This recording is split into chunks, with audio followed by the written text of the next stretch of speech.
Hey everyone, and welcome back. We're diving into some more career tips today. This is actually number 3 in our series. Three. I'm John, I'm Jenny. and we're going to be looking at this piece by Azhar. Mm-hmm. It's called How to Be an A++ High Performer at Work Without Burning Out. Ooh, that sounds Catchy title, right? very appealing. Yeah, and it's something I think we all kind of struggle with. Yeah. How do we do our best work but not feel like we're constantly Yeah. running on fumes? And Jenny, you're kind of our expert in all this work-life balance and Yeah. career strategy stuff. So really glad to have you here to break this down. Happy to be here.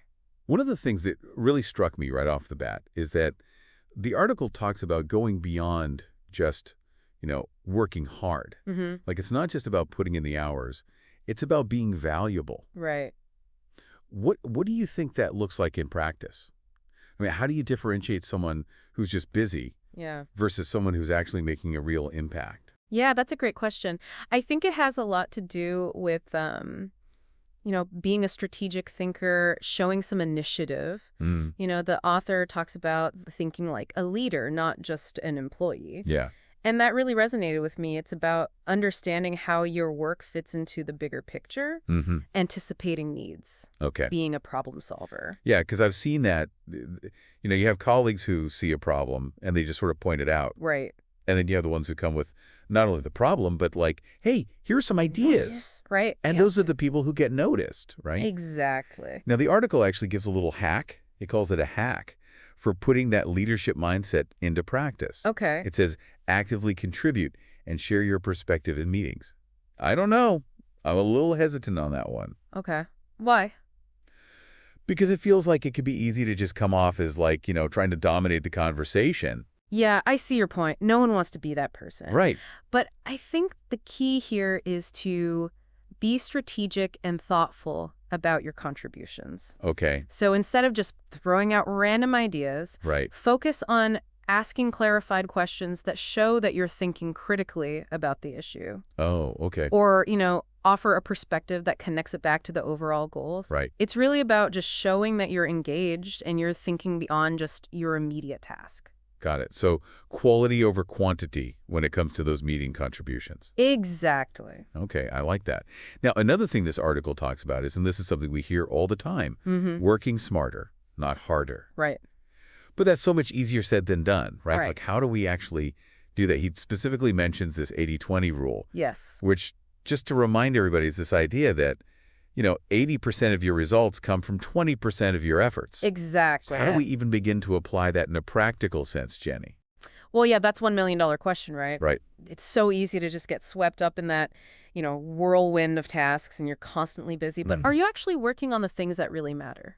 Right. I think the first step is really to just, take a step back and think about what are those high impact activities? What Mhm. are the things that really drive results? And I think there's a connection here to what we were just talking about with thinking like a leader. Absolutely. If you understand the bigger picture, it's easier to figure out what those key tasks actually are, right? Absolutely. And that's where, tools and techniques come in. He talks about AI, automation, productivity hacks. All the buzzwords. Yeah, all the buzzwords. But really, it's about trying to free up your time Okay. from those more repetitive, low-impact tasks. So it's like you're giving yourself permission to delegate those things or automate them if you can. Exactly. So that you're freed up to do the things that Exactly. are really your strengths. Right. But it's a lot, right? So, I mean, he does talk about this one hack, which is setting 3 daily goals. Yes. What are your thoughts on goal setting? Yeah. Well, I think setting clear goals is super important for staying focused and making progress. Mm-hmm. And I like that he focuses on just 3.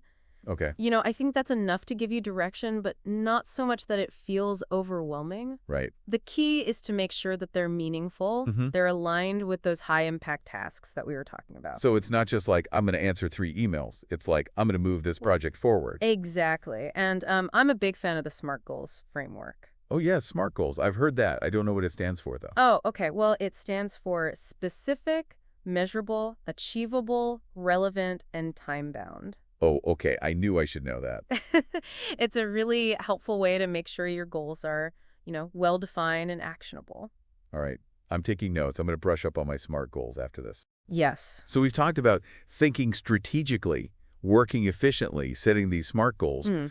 But Azhar also really emphasizes the importance of relationships. He says talent alone isn't enough. Right. What do you think about that? I think it's a really crucial point. Uh-huh. I mean, you can be the most brilliant person in the world, but if you can't collaborate effectively, if you can't build trust with your colleagues, Right. with your superiors, you're really going to hit a ceiling. Yeah. Think about it. Who would you rather work with? Someone who's incredibly talented but difficult, Right. or someone who's maybe a little less experienced But it's easy to get along with. but a great team player, willing to help? Totally. Yeah. So how do we actually become that person, that colleague that everybody wants to work with? Right.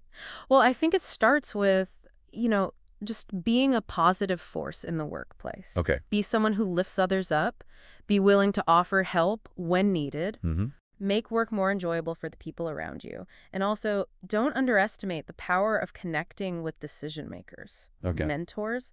Those relationships can open doors to amazing opportunities. He actually has a weekly hack for this.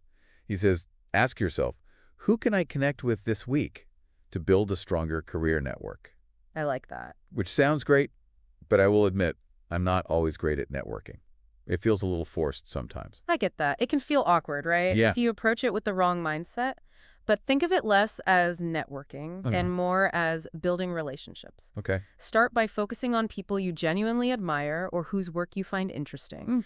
Reach out for, a virtual coffee chat or ask a thoughtful question. It doesn't have to be about asking for a favor. Oh, okay. It's just about making a connection. Right. So taking the pressure off, making it more about just actually connecting with people. Exactly. I like that.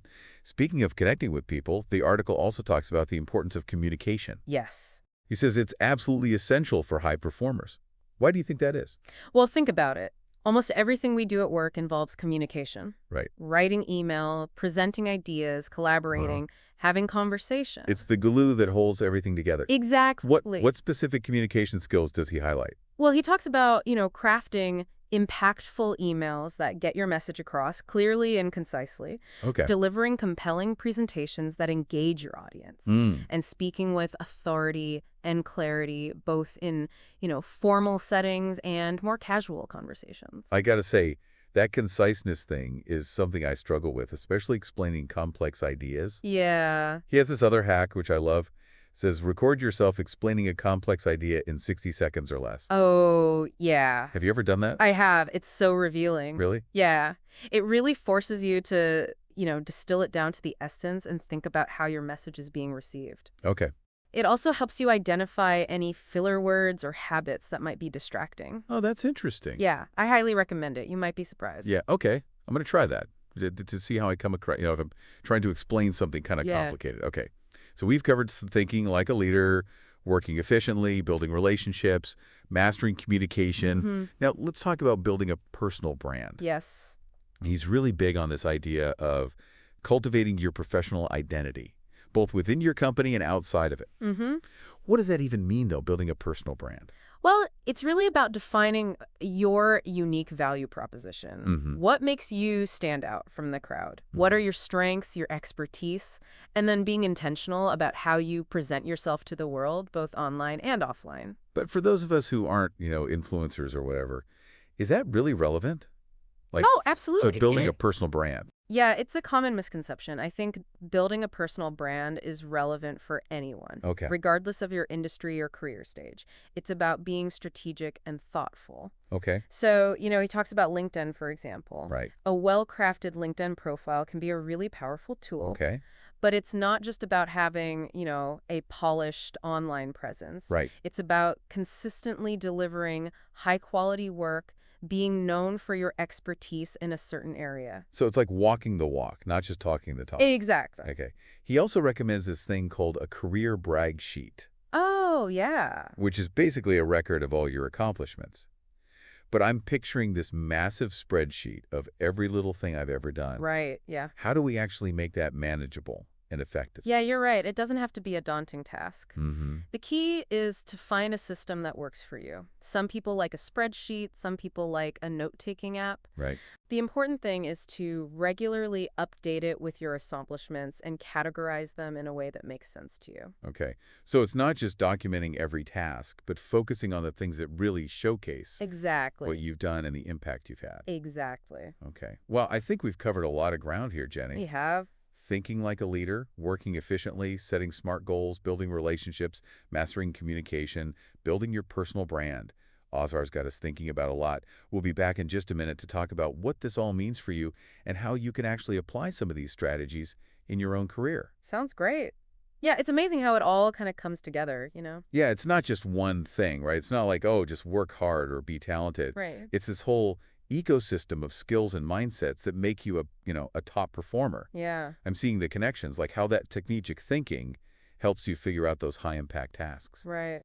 And then how building those good relationships can lead to, new opportunities and open doors and communication. That's key for everything, really. Yeah, But absolutely. what I like about Azhar's approach is it's not about some, overnight transformation. Right. It's about making choices and, adopting new habits and being willing to kind of constantly improve. Exactly. Is a journey. It's not a destination. And that's something I try to really emphasize when I'm working with my clients. Right. There's no quick fix or one-size-fits-all solution. Right. It's about consistently putting in the effort, Mm-hmm. looking for opportunities to grow and being a patient with yourself.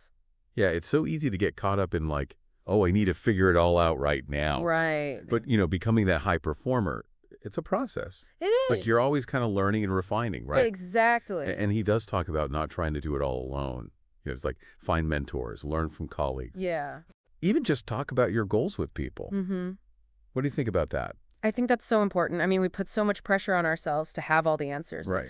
Honestly, none of us do. Yeah. And there's so much value in just connecting with others, Yeah. learning from their experience and getting different perspectives. Right. It doesn't matter if it's a formal mentorship Yeah. or just reaching out to somebody you admire for a quick chat. Yeah, those conversations can really be helpful. Absolutely. Yeah. What are some of the biggest misconceptions you run into when we talk about high performance? Oh, that's a good question. I think one of the biggest ones is that it's all about being the loudest voice in the room Oh, okay. or constantly seeking validation. Okay. But, in my experience, the people who are really effective high performers, Mm-hmm. they focus on consistently doing great work, Right. letting the results speak for themselves. Interesting. So it's not about self-promotion. It's not. It's really about the substance. Yeah, just doing the work and Right. letting that speak for you. Okay. I've definitely fallen into that trap of like, oh, I got to be more assertive, more vocal to get noticed. Yeah, But maybe it's more about the work itself. exactly. Just being a reliable member of the team, Right. someone your colleagues can count on. Okay. Another misconception I hear a lot, and this kind of goes back to that burnout piece, is you have to sacrifice your personal life to get ahead. Yeah, But that's not really sustainable, is it? not at all. In fact, I think neglecting your well-being is a surefire way to sabotage yourself in the long run. Okay. It's like trying to run a car without ever changing the oil. Right. Eventually, something's going to give. Right. It's about finding that balance, excelling at work, but also taking care of yourself. Yeah, all those other aspects of life, right? Exactly. Physical, mental, all of that. Exactly. What are some practical tips you tell your clients to help them maintain that balance? Well, it's different for everybody. Right. But some key strategies are, setting boundaries between work and personal time, Okay. prioritizing sleep and exercise, Mhm. making time for activities that bring you joy, help you recharge. Like you can't pour from an empty cup. Exactly. Right. If you're not taking care of yourself, you're not going to be able to show up fully Right. for anything. Right. Exactly. And sometimes, maybe high performance doesn't mean like climbing the corporate ladder. Right. Maybe it means finding a role that lets you contribute in a meaningful way Exactly. and use your skills and have an impact. Right. It's about defining success on your own terms. Yeah, that's a good point. What would you say to someone who's feeling stuck in their career? Okay. They want to make a change, but they don't even know where to start. I would start by encouraging them to reconnect with their why. Their why. Yeah, what really motivates them. Okay. What are their passions, their aspirations? Once you have clarity on that, Yeah. it becomes a lot easier to set goals, to make a plan. To take those first steps. Exactly. Okay. It's easy to lose sight of that when you're in the day-to-day grind. Yeah. So just to recap, we've talked about continuous improvement, seeking guidance from others, debunking those misconceptions about high performance, Right. prioritizing well-being, and staying connected to your why. Yeah. What does all this mean for our listeners? What's that one big takeaway? I think the biggest takeaway is that high performance isn't about a title or a salary. It's about embracing that growth mindset, honing your skills, nurturing those relationships, Yeah. and aligning your work with your values.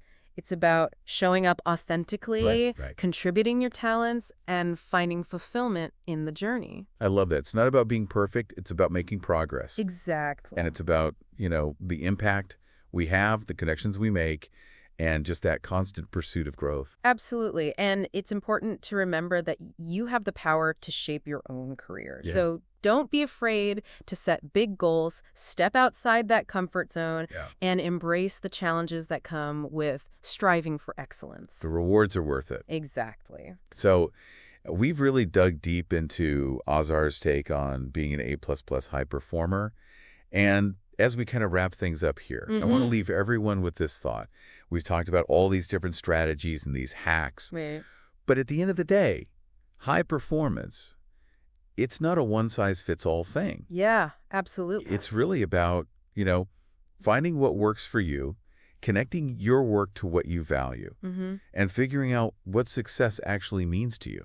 Yeah, I think that's so important. And there's this pressure to fit into a certain mold, but it really comes down to finding work that uses your strengths, that you're passionate about, that helps you live a fulfilling life. It's about more than just, climbing that ladder. It's about finding the meaning in the work itself. Exactly.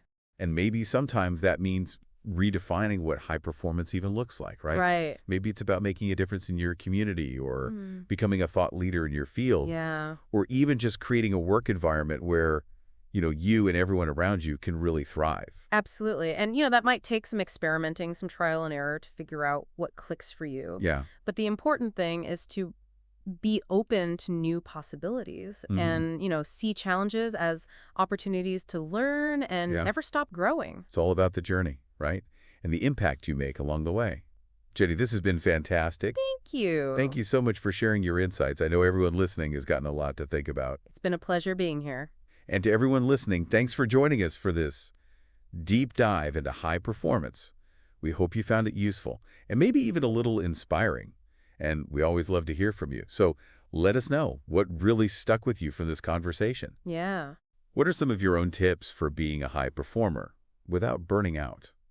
Share your thoughts, your experiences, any questions you have down in the comments.